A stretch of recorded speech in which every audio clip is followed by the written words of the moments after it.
Welcome to Last Orders, the Spiked podcast on all things nanny state. I'm Tom Slater, Deputy Editor at Spiked, and this is the show where myself and Chris Snowden from the Institute of Economic Affairs discuss the latest news in modern-day Puritanism, all with the help of an invited guest. Today, we're joined by the comedian Simon Evans to discuss woke coke users, nanny state misfires, and Theresa May's plans to shrink your pizza.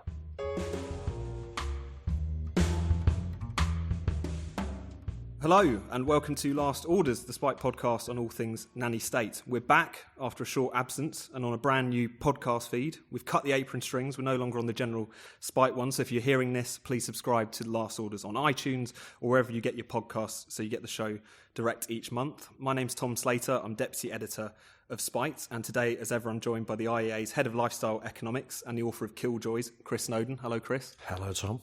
We're delighted to have as our guest this month the stand-up comedian, star of Radio 4 comedy and presenter of Radio 4 series Simon Evans Goes to Market.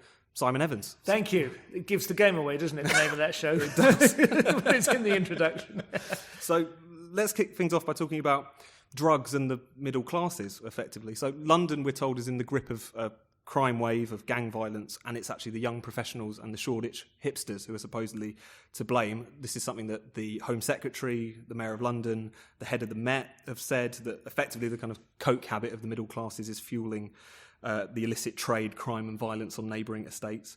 And worse still, they seem to be kind of hypocrites, because whereas a lot of millennials these days are terribly ethical and fair trade about everything that they buy, they don't seem to care about the impact of their habit. So Chris, just to kick things off, is there any truth in this claim, or are the kind of Tristians of this world just being scapegoated for a lot of worse problems in society? I wish it was true, because I'd be very happy to come down hard on the Shoreditch hipsters, but it's not really. It hasn't been for a very long time. I think Sadiq Khan thinks it's 1982 or something. I mean, the idea that cocaine is a middle-class drug is, I don't think, even true, as a predominantly middle-class drug. It used to be a long time ago when it was very expensive, but now it's more likely to be used by a builder on a Friday night, probably than by a Shoreditch hipster or a member of the middle class. I think you hear this argument a bit from people. You get it. Peter Hitchens used it. I think Russell Brand used it some time ago. That we need to kind of blame ourselves, effectively, or blame the users for all the damage done by the war on drugs. I guess Sadiq Khan thinks this is a nice way of trying to implicate the whole of society in the problems of the war on drugs generally, but specifically the stabbings and all the violence that's been going on in London over the last year or two. From what I understand, the violence in London has almost nothing to do with the drug trade. I mean, these guys might be taking drugs, they might be selling drugs, but the killings are almost exclusively due to personal beefs that are amplified on social media and various gangs in the broadest sense, going to war with each other. But it's more about a matter of turf and pride than it is them selling cocaine or crack or heroin and trying to stamp each other out in a kind of Goodfellas way. So that hasn't got much to do with it, but I guess there's a perception that there is, and I think maybe what Sadiq Khan is trying to do is say, actually, it's not just these guys, it's not this kind of underclass, it's the middle class as well. Let's blame the middle class for this too. And it doesn't stack up in any way, actually, but it does the general point that we should blame users for the undoubted violence that goes on in the supply chain of drugs. It just doesn't stand up. It's basically victim blaming, really. There's no reason why the cocaine trade couldn't be sustainable and environmentally friendly and peaceful. It's just that thanks to 100 years of prohibition, it's not allowed to be. And so naturally, we have this horrendously violent, exploitative supply chain. So the answer is end the war on drugs. If you prohibited anything, you would have a violent supply chain. If you prohibited Maltesers, then maybe you could go around blaming middle-class Malteser eaters for all the inevitable violence that goes in along the way. The problem is prohibition. I mean, I agree with all of that, but given the fact that we are where we are, and we'll probably come on to the state of drug prohibition in general, it doesn't feel like it's going anywhere anytime soon. Is it not Is there not a kind of moral question here, Simon, a little bit? You're a comedian, you work in an industry, I imagine, full of middle-class drug users. Not full of middle class, not full of coke users as far as I can tell. There have been one or two, and I do remember about 10 years ago sitting opposite one in a club in Milton Keynes, which was in a sort of normally a wedding venue, which had a Wednesday night comedy night. And this chap opposite, who was well known to have a bit of a habit, was chopping out a line in front of me and telling me that he no longer did it except at the weekend. And this was a Wednesday night. I do remember that being kind of an insight into the... the degree of confabulation the cocaine user's brain is capable of. But Chris is obviously right. I mean, even a moment's consideration, would you turn around to my grandfather, whose greatest joy in life and regular Christmas gift was the triangular casket in which a bottle of Glenfiddich arrived, and tell him that he, had he been born 50 years early, would have been responsible for the St. Valentine's Day massacre in Chicago? It's absurd, This is prohibition creates violence, absolutely. And I'm not saying it's entirely arbitrary what gets prohibited, but it's certainly bound up in a lot more than a simple... moral concern for the welfare of the user. I mean, I think Khan and anybody else who wants to present it as a middle class drug, and I mean, to some extent, I can see the appeal of trying to stitch all these things together in a kind of Tom Wolfe Bonfire of the Vanities type, wonderful tapestry, a glorious, fully involved and interconnected neurological network of London life and how everybody's decisions and choices affects everybody else's, but. That's not really how we all live, is it? The truth is, violence is actually extraordinarily self-contained. Very, very few people either perpetrate it or are victimised by it. The kind of, the acid attacks, the knifings, the shootings.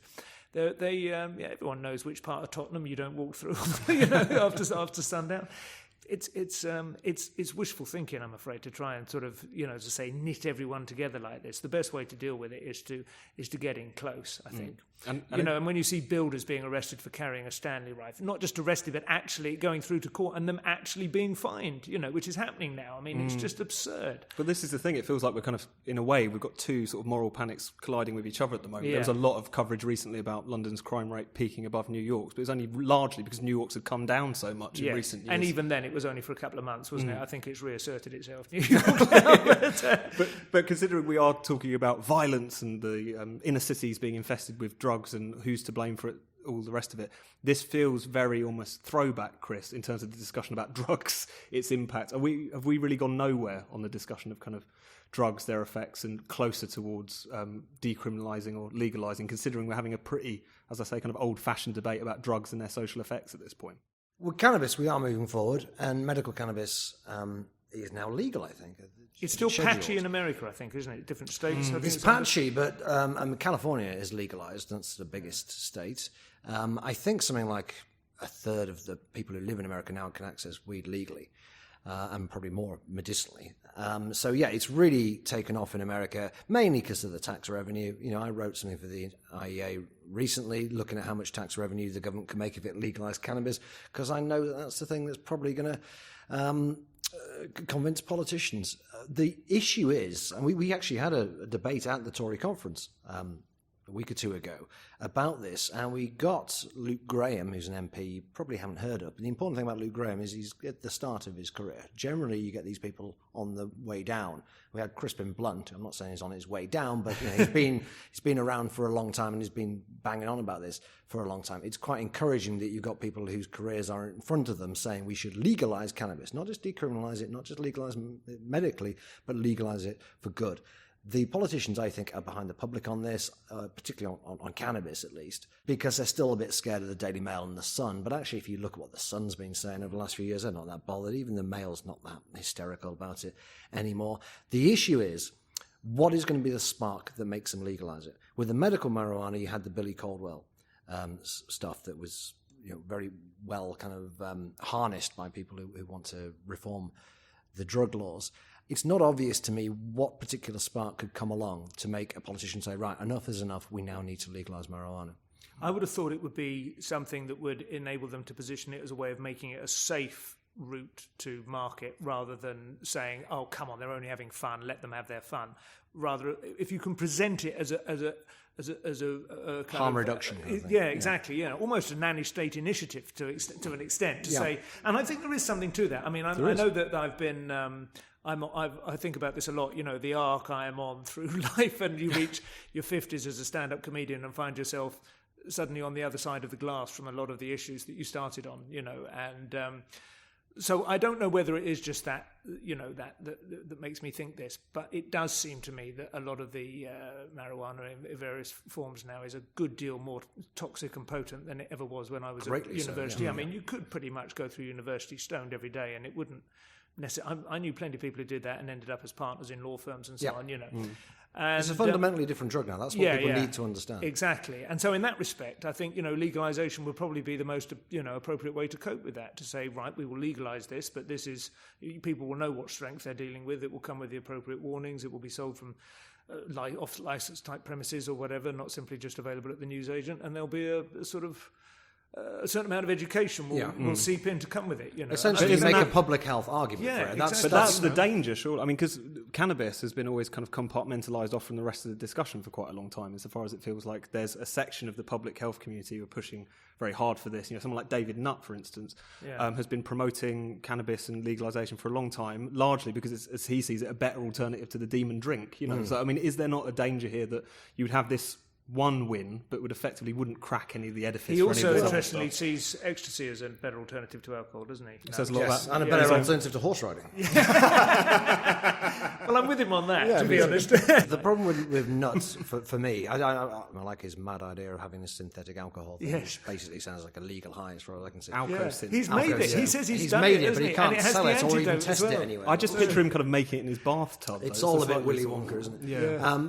But the trouble is, he takes his kind of supposedly uber-rational view of risks, but he doesn't put it in any kind of a social context. So if you look at his little graph showing all the different substances, tobacco and alcohol are way up there, but they're way up there above ketamine and things like that. Now, you've got to... It's not realistic, is it? It's not realistic, right? Alcohol, yes, there are people who come to harm by drinking alcohol excessively, but people can go to a wedding and enjoy a few drinks. Well, in a way, I suspect they couldn't take ketamine at a wedding. No, you can't. Ketamine is not a socially inclusive... But I still don't understand the appeal of ketamine. I know people who do take it, on a big night, not even just when it's Tuesday and they're utterly miserable and you think, well, you can understand sort of taking a tranquilizer in that situation. But what is always missed in this conversation is the degree to which, literally thousands of years of culture has grown up around drinking alcohol. And hundreds of years of culture, of course, grew up around the taking of tobacco in the Americas before it was imported into this country.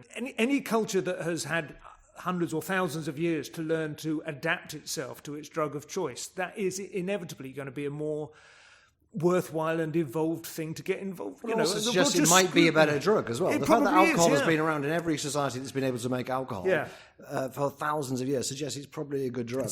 Maybe in thousands of years we'll have a big ketamine culture, but I somehow doubt it, because alcohol is just a much better, more versatile and enjoyable drug that genuinely improves the life. I do think ecstasy has the potential to be a very, very worthwhile social drug. I have had some wonderful experiences, obviously not within the United Kingdom's legal borders, but offshore, walking in the countryside, walking up and down mountains.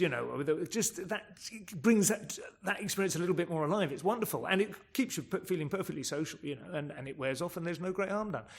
I think it is interesting how, because it's sort of synthetic and new, that did alarm, that did frighten the horses, and it really doesn't need to have done so. I think the rave culture was probably the single worst thing that could have happened to it. I mean, and I personally, that never appealed to me, standing in a bloody middle... They should have gone out walking around the mountains. Absolutely. I mean, to either be in like some, pulsing, darkened room with strobe effect lighting, or in the middle of a muddy field in Hampshire, desperately trying to get some rizzlers. Those two scenarios are just hell, only made bearable by MDMA, where you do something that's nice and then enhance it with that, you're in a much better situation. So if anyone sees Simon wandering around the countryside at any point, they have done in the past. My friends always they point at the spittle that's dried on my lip. Wipe that off, someone's coming.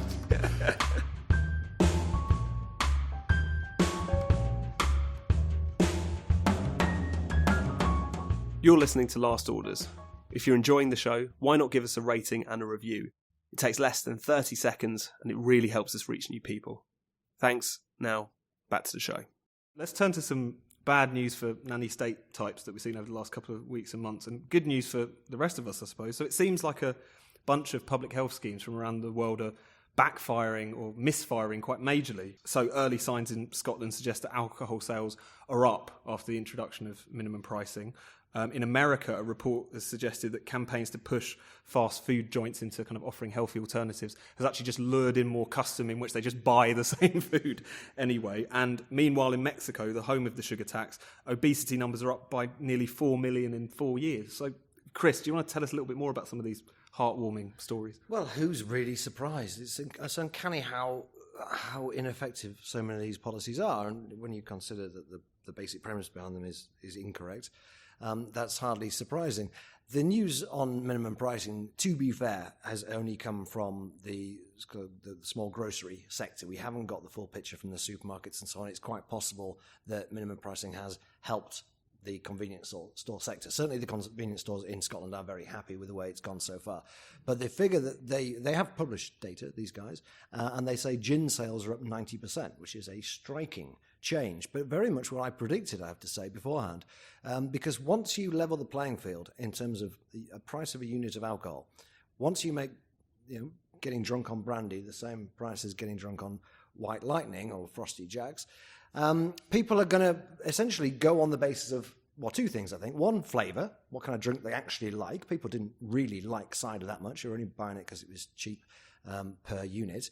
And the other is basically how quickly you can get drunk on it. And that's going to be the thought process of somebody who has, let's face it, a bit of a drink problem, who are the kind of people who minimum pricing is supposed to help. So I'm not at all surprised if the trend has been towards spirits, and I'd be very surprised if that trend meant that people were getting any healthier as a result of minimum pricing. In addition, they said, and this really tickled me, they said that sugary drink sales are not down since the sugar tax, except for the ones that have been reformulated, the Iron Brew in particular.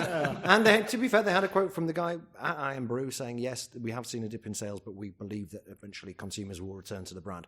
I believe that they won't return to the brand. Do they offer an alternative, or is that the Iron Brew Classic has gone now? It's gone. Is it? Yeah, it's gone. That's terrible. Yeah. Somebody told me Scotland is the only country to have a domestic brand that outsells Coca-Cola. That's correct. So, yeah. right. Yeah, but not for long. No, God, that is of course, that is what happened to Coca-Cola, isn't it? Do you remember they tried to compete with Pepsi, didn't they, because of the Pepsi Challenge? I don't know if they were trying to compete with it, but they introduced New Coke, which they thought was better. Yeah, New Coke, which they were there. But apparently the Pepsi Challenge, I bet you know this story, it's quite interesting. The Pepsi Challenge, it was a genuine thing that used to happen, and they went into shopping malls and they said, try these two Cokes blind testing, or colas blind testing, and which one do you prefer? And a lot more people chose Pepsi, which it was at that time not selling anything like as much as Coke. And so Pepsi used this, and they sold loads more cola, and Coca-Cola panicked and introduced, the new Coke or whatever. But what was quickly discovered afterwards was that if you drink a thimble of it, Pepsi is actually more, because it's basically sweeter. It's more kind of saccharine. And but if you drink a can of it, it's disgusting. Very similar, in fact, to cider. I can't remember the number of times that I've, on a hot summer's day outside a country pub, gone, I'll have a cider. That would be a nice thing to have. And after about an inch, you start to remember why you don't. But the first mouthful, you go, oh, that's fabulous. It has that appley zest, But you feel like you're drinking alcoholic ice lollies, Funnily enough, Frosty Jacks is exactly the opposite. Is the it? first sip is disgusting, but by the time you get to the end, you want to buy another bottle. Yeah. I mean, I got into a very brief phase of drinking the special brew, just out of interest. But it's like about 8% or something, isn't it? Or maybe How even long stronger. was this phase, if you don't mind? It was about 3 months or something, and then I did realise it was. I thought this is probably not really healthy, but it's actually really delicious. It's got I thought this would be just a disgusting fast shortcut to drunkenness, but it actually is that, but it's more than that. Yeah, it's flavourful. It's really flavourful. It's actually. Do you know who loves special brew? Was it John McEnroe. Was it McEnroe? John was McEnroe is it? obsessed That with special brew, and he doesn't brings surprise me, loads of it back to America. The thing, you mentioned Iron Brew, Chris, and there was a huge backlash against that, from Scots in particular, but people in general. And what's been interesting is recently the public response to a lot of this nanny state stuff has been a lot more vocal than it seems to have been previously. So the SNP, who have been really the kind of leaders in all this stuff for many years in the UK, they had to backtrack on a policy to ban poppadoms, free poppadoms from takeaways, as well as pizza offers, etc., because there's just the pressure that they were getting from Twitter, I guess, more than anything else, from social media, was so great. But do you think we're starting to see a bit more of that kind of... It's gotten so stupid now, and it's reached so far into people's lives as with Iron Brew, that people are actually starting to be a lot more vocal about this stuff? Definitely. I mean, one of my great pleasures is looking on Twitter and searching for these products that have been changed around and seeing what people say about them, and it is almost entirely negative. Type in Jamie Oliver as well, preferably with very rude words beginning with C. You get an incredible outpouring from the mainly people in Scotland for some reason. I saw a brilliant one on Twitter the other day. Jamie Oliver had posted one of those kind of conversation starter tweets. It just said, "So, what's your go-to breakfast, everyone?" And a bloke quote tweeted with, "I'm not telling you bastard, because you'll try and ban it." Turkey, Twizzlers and a Coke, yeah. Simon, do you think there is a bit more of a kind of agitation with this stuff? I mean, is the kind of fact that most Scottish people quite like their Iron Brew finally colliding with the political reality, I guess? My honest answer to that has to be that I don't know, and this is where statistics are useful, because you have your own sort of anecdotal experience, but, who can say? There is a real danger, I think, in society generally, not just in terms of poppadoms, that, if governments nibble away gently enough at liberty, they can get an awful long way towards the bone before anyone notices. It's terrifying how many things you can lose in increments without realising, oh my God, 30 years ago, 40 years ago, we were here. And of course, some of those things are good. Drink driving is probably the most obvious example. That was a really serious problem and took a lot of lives in the 1970s and has been, pushed back on now. Whether it's gone too far, is another question. But I was, just as by way of an analogy, I read a book about 10 years ago that was quite a big publishing success called Born to Run. I don't know if you ever saw it or read it, but it was about a guy, he was a sports journalist who had been getting a lot of running injuries. He was really into running 5-10 miles at a time. He was always had injuries of one kind or another, and he goes on a journey, and long story short, he discovers that barefoot running is a lot safer for you and makes you less injury prone than the massively padded soles of the classic Nike trainers, and that the Nike trainers, which came in the 70s with the ever more padded heel, just encouraged people to create a more powerful heel strike in their running style, which was actually really bad for you. And sooner or later, regardless of how padded your trainers were, this would cause injuries. Whereas these kind of Mexican, canyon-dwelling tribes who were, when yanked out of their canyons and put into ultramarathons, just run in reused car tyres. They cut sections out of car tyres and strap them to their feet so they don't cut them. But that's all So it's kind of similar, I think. The more you try and protect people from the heel strike of your dietary choices, the more you actually weaken them in the long run. And I think a lot of the public health catastrophes that we've seen in the last 40 years are probably actually being made worse by people not being allowed to make their own choices. You're listening to Last Orders, Spike's Nanny State podcast. Spiked has no paywalls and no subscriptions. It's contributions from listeners and readers like you that keep us fighting for freedom and democracy. If you'd like to support Spiked, just go to spiked-online.com and hit the donate button. Now, back to the show. So, finally, let's talk a little bit about Tory Puritanism. The news in the last couple of days was that Theresa May wants to shrink your pizza, effectively. That was the God, message. I thought you were going to finish peeve there with a different word. She's well on the way to that. No, exactly. That's coming up next. But at least, so there's been these new proposals which have come out as part of something called the Calorie Reduction Programme at Public Health England. This is just obviously part of a slew of nanny state initiatives which are coming out of the public health world and kind of just being rubber stamped by the Tories, it feels like. Theresa May recently took time out of her tour of Africa to have a go at energy drinks for some bizarre reason. So it really seems to be that we're getting to the point where the Tory party, which I think it's fair to say, Chris, that a lot of libertarians clung to as the less nannying party for quite a long time, are as thoroughly nanny state as the alternative. So do you think we're there already, Chris? Yeah, we are. But is it them? This is the question. It's not really them. It seems to me to be Public Health England. I know it's being signed off by somebody. I just don't believe that most of the Tory MPs, and probably even most of the Cabinet, actually know what's going on. So, yeah, you're right. We've had this stuff about energy drinks. We've had this stuff about pizzas and the other things on the way, because none of these are new announcements. This is all stuff that if you bother to look back at the obesity strategy which was released in the summer, it's all in there. The energy drink thing was in there. It just became a front-page news a few weeks ago because the government said they were going to have a consultation on it. They'd already announced it before. So you've got a whole load of stuff in there which I got very angry about, and it seems like I'm about the only person who writes about it because I can see what's going to happen. And this calorie reduction thing, which follows on from the sugar reduction. It's totally insane. So we had the 20% calorie reduction. The food industry is never going to get close to meeting these targets, by the way. They're just kicking the can down the road because they don't know what's hit them. They've never been up against this kind of thing before.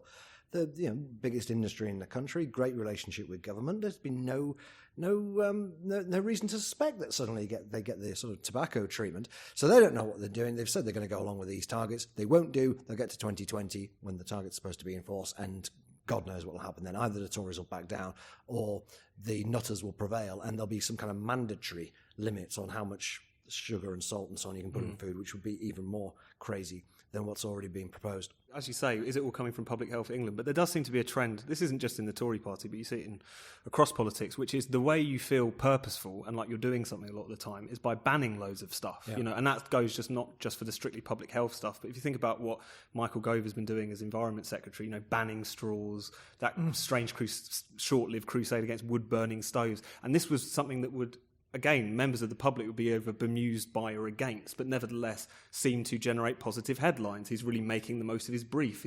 It seems that, unfortunately, this is the way that you appear bold and purposeful and a good politician. It's easy as well. Destroying things is always a lot easier than creating them.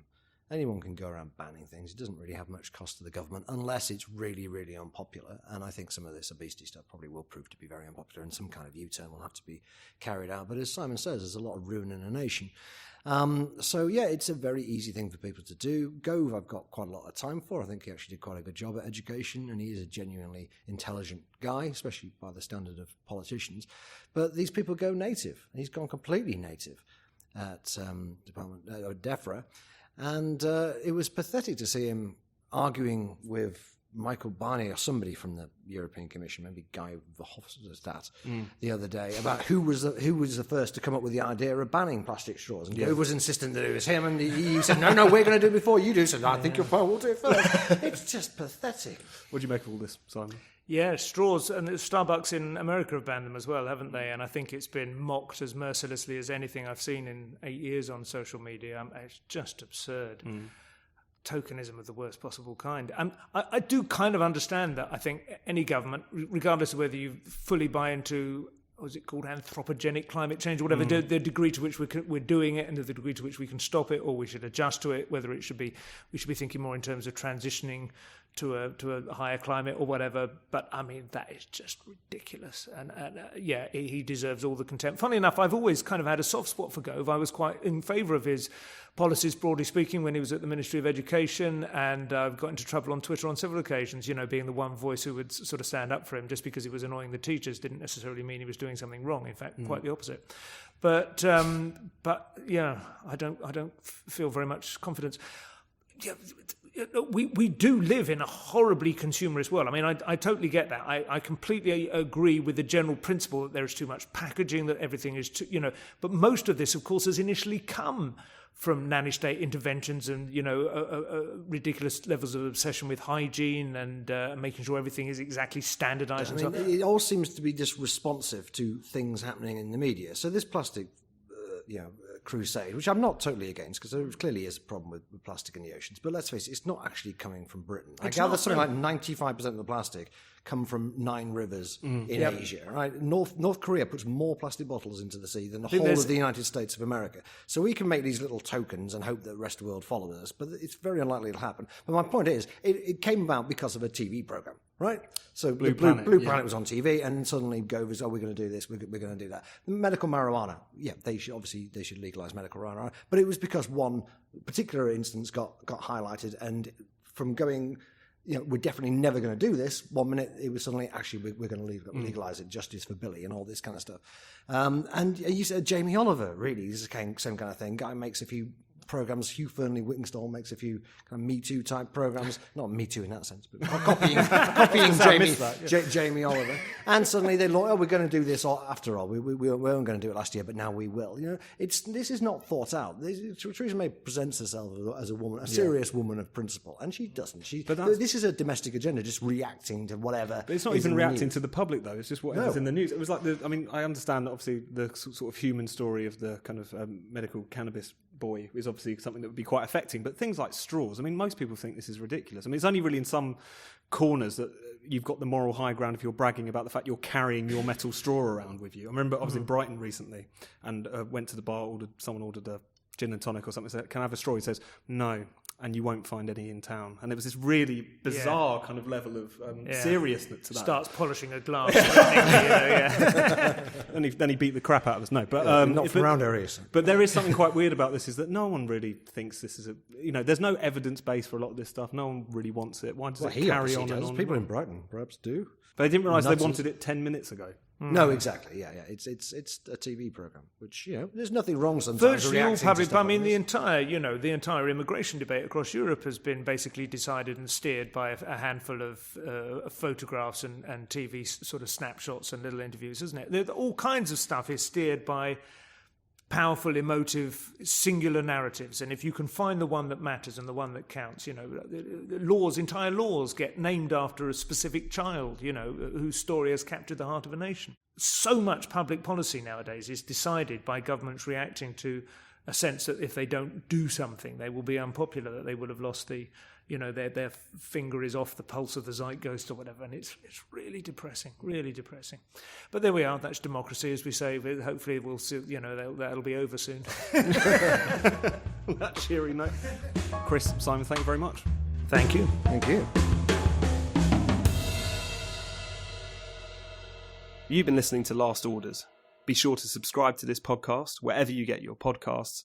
If you like the show, please do give us a rating and a review, and head to spiked-online.com for your daily dose of spiked opinion. Thanks for listening. See you again next time.